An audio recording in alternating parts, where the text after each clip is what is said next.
Hey guys, what's up? Welcome back to the channel. It's Cynicalex. Before we get into today's video, big shout out to Dominic, my best bud, who got me this VMAX Wolverine Pikachu card. I cherish it very much, like I cherish our friendship. And you're the bomb, bro. Thank you so much. The 999 HP VMAX Wolverine Pikachu. Anywho, guys, after the dev note yesterday, my mind really got cooking with possibilities for ABX ABL because the devs mentioned the possibility of expanding the restricted list of characters. I think this is an absolutely fantastic idea. It's an enormous opportunity to highlight characters that don't get a lot of love in the game, and it will literally make every single update more hype. Because from now on, if they make the changes, even some of the changes, not necessarily all of the changes, but even if they make some of the changes that I'm about to point out that they can make, it will guarantee that every single update has at least one hype character. There will be no more dead updates. There will be no more meta-less updates. Every update will have at least one meta character because there's so many cool combinations. So to start off, I had to visualize things for myself. I know this looks hideous, but this basically just visualizes and highlights the different combinations that they currently have in the game for ABX and ABL, and it's color-coded. The yellows are ABX, and the greens are ABL, and then the oranges are on days where, believe it or not, they land on both. So, for example, on day 6, for ABX, it's Universal Villain, and then for ABL, it is Combat Male Villain, but it's Villain for both ABX and ABL, and that's why it says both there. So, as you can see, heroes are featured 8 times in the 28 combinations, because there's 14 combinations, 14 days of ABX, 14 days of ABL. Heroes are featured 8 times and villains are featured 8 times, and there's obviously a bunch of free spots where it either doesn't feature a hero or doesn't feature a villain. Then males are featured 6 times, females are featured 9 times, giggity, the nice number. Combat's featured 5 times, blast 4, speed 5, universal 5. My camera's blocking it, but humans 3, aliens 2, mutants 2, and inhumans 0. So if you look at that list and those numbers, there's nothing that really stands out to you. It really is quite balanced at first glance because it's not balanced for specific characters, but it's more so balanced for the different situations that you have. Hero, villain, male, female, blast, combat, speed, universal, and then the 3 dominant races, human, alien, and mutant. What I want to point out really quickly for the 3 dominant races, whereas combat, blast, speed, and universal are roughly equal, there's not like a huge difference. Probably combat has the most with 75 here, and universal has the least with 57. They're still relatively close. Like the difference between 57 and 75 is a difference of like 20% or less. It's really not that big of a percentage. But when you talk about the species or the races, the difference between human and the other races, the other species, is astronomical. There are 150 humans in this game. It is very much human-dominated with only 54 aliens, 45 mutants, and then a hilarious sum for the other ones. 13 inhumans. We have 4 creatures, I believe, and then we have 6 others. So you have to essentially combine all of the other species, and then it equals about as much as we have for humans. That's really how dominant humans are. So you do expect to see humans overrepresented in these types of things. That's fine. But the problem here, as we know, is that too many characters dominate too few days. So I basically I'm not going to touch this. I don't think they should change this because people have gotten used to it.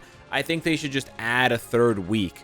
Now, they don't have to add a 3rd week. They could take out one of these weeks or take out some of the repetitive days and then add in. Or they can take the days where there's nothing and they can add things in. Because some of the days, like for example here, day 3, there's nothing for AB. There's no green. There's no ABL because it's a free day. It's just the restriction of dealing shock or snare or fracture. And then there's another day where it's only day 9. It's only green because there's no ABX restriction. It's a free day. You just have to blast, you just have to burn, paralysis, or silence, right? But here's what they can do. Obviously, they need to do a couple of things here. But here's what they can do. I came up with a 3rd week. Okay, just 7 days. And this highlights the most characters, the most types of characters that are not featured. And the balance is still pretty strong. As you can see, we get 4 hero days, 4 villain days, 5 male days, 3 female days. So this is a bit more balanced towards males to compensate for the other one being 6 and 9. 1 combat, 2 blast, 2 speed, 3 universal, 3 human, 2 alien, 2 mutant, and 2 inhuman creature or other. This one is a bit of a freebie. I don't know if they would do Inhumans or creatures or others, because as we saw, there's only 25 characters between all 3 of those species. But obviously the devs could choose. For Inhumans right now, we only have Black Bolt realistically, but Medusa could get a tier 4 in the future. She was on the voting poll. For creatures, you really have, I mean, you actually have some really good options for creatures. You have, or actually, no, sorry. Creatures is just Adam Warlock and Vision, basically. It's Other. Other actually has a lot of good options. You have Scarlet Witch, Quicksilver, you have Mephisto. You actually have a genuine amount of meta characters. You even have Dormammu and Nimrod and Ultron. So you actually have good characters here for the Other category. But I wanted to go through and just highlight how many amazing characters. Imagine if these characters suddenly were needed for either an ABX or ABL day. Because of the way that the filtering works now in the game, it's really easy for me to quickly show you what this would look like. So if you just do hero female blast human, you're going to get an interesting set of characters for ABX ABL. For ABX, excuse me, not ABL. So look at all these characters. None of them have ever been meta for ABX ABL. So boom. And then on that same day, it's male speed for ABL. Again, this is just a fantastic group of characters that have not gotten the love that they need for this game mode. So day 15 already tackles a bunch of characters that were essentially completely unused. But wait, it gets better. Then you go to Villain Combat for Villain Combat Mutant for ABX on the next day. So now people were like, oh, Apocalypse is so trash a couple of updates ago because his only game mode was PvP. Well, maybe now Apocalypse is a little bit better than Namor, who was tier 4'd like 2 years ago. Or maybe even Dakin was good enough before Apocalypse. Imagine all the combinations and possibilities and value that characters are able to extract. And then on the ABL day for day 16, look at this female alien. I get so excited with this, man, because there's so many good characters that I just need an excuse to build. Look at this female alien. Look at these characters. Maybe, look at this. If they do female alien, maybe you're going to tier 4 Hela for ABX ABL. Maybe I'm going to tier 4 Gamora. Or maybe we're going to throw back to the Eternals. And maybe Thena with Cersei's buffs is strong enough. Who knows? There's a ton of supports here, but why not have some actual ABX ABL juice, right? Yeah, it gets very, very exciting. I know I'm a little bit tweaked on this one, but I really, really like it. Day 17 is pretty straightforward. Hero male, universal, and then hero male, and then hero inhuman. So that's just highlighting, or sorry, it could be hero inhuman or hero creature or hero other, but that's just highlighting some lesser known ones. Hero male universal is probably gonna be like Odin, Thor, this kind of thing. Just to highlight universal males who aren't Loki, Beta Ray Bill, etc. Those kinds of characters, pretty nice, you know, pretty straightforward stuff there. For day 18, villain mutant. Again, it could be someone like Apocalypse, but it could be somebody, you know, somebody else. It could be Magneto. It could be Jean, right? You have a lot of options here, and depending on what your builds are, maybe, you know, it's something that you want to do. And then for the other day, we just kept it pretty straightforward with just hero male. I'm not gonna, it's pretty obvious there, right? Just males need a bit more representation. Then we got male blast alien. Again, this one it looks pretty niche. But then again, maybe they can,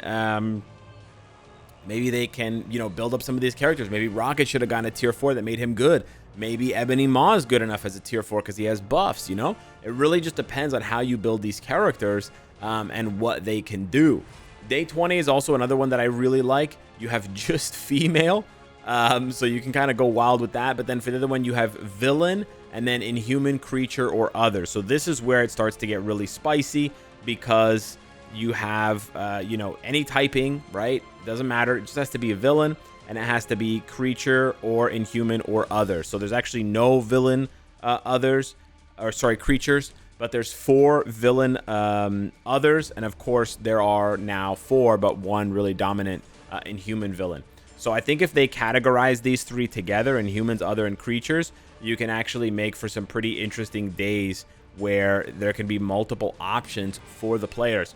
And then on day 21, hero male speed is pretty straightforward. Hawkeye, Miles Morales, we talked about that one a lot. The other one I really like is villain universal human, because we talk a lot about humans, but we never do the universal villains. These are almost strictly reserved for PvP, right?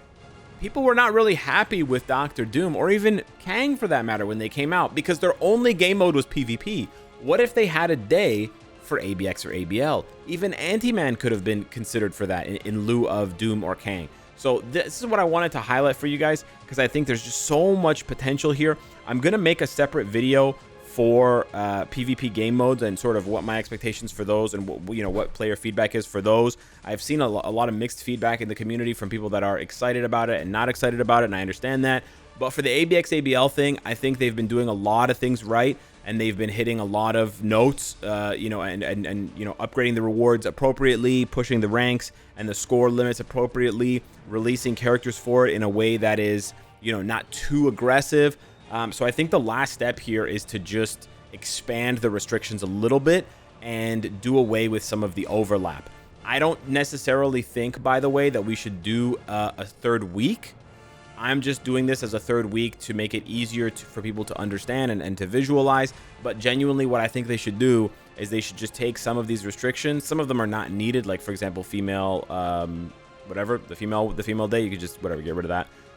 But some of these are genuinely good and should simply be integrated into the existing 2-week schedule, or replacing some of the other days that are just too much overlap, right? Some of the days where it's just Luna, right? Where it's overlapped like that, you don't really need that. In that case, you're better off just replacing one of those days with someone else. And they can use something like this to see that there's so much overlap. Luna's once, Luna's twice, Luna's 3 times in ABX. And then you go over to ABL, Luna once, Luna twice, Luna 3 times, Luna 4 times. So all they got to do essentially is replace the free days where there's nothing with some of these new restrictions, and then replace some of the existing days that have too much overlap with some new restrictions as well. That's my idea. Those are my thoughts. I'd love to hear from you guys, but I cannot wait to see what 2025 has to hold for Marvel Future Fight. I'm very excited. 10-year anniversary, Marvel Rivals collab. I think it's going to be an even better year than 2024 was for this game. Hey, remember in the comments down below, let me know what you think. Thank you so much for watching the video. Smash the like button if you enjoy the content, and I will see you in the next one. Take care.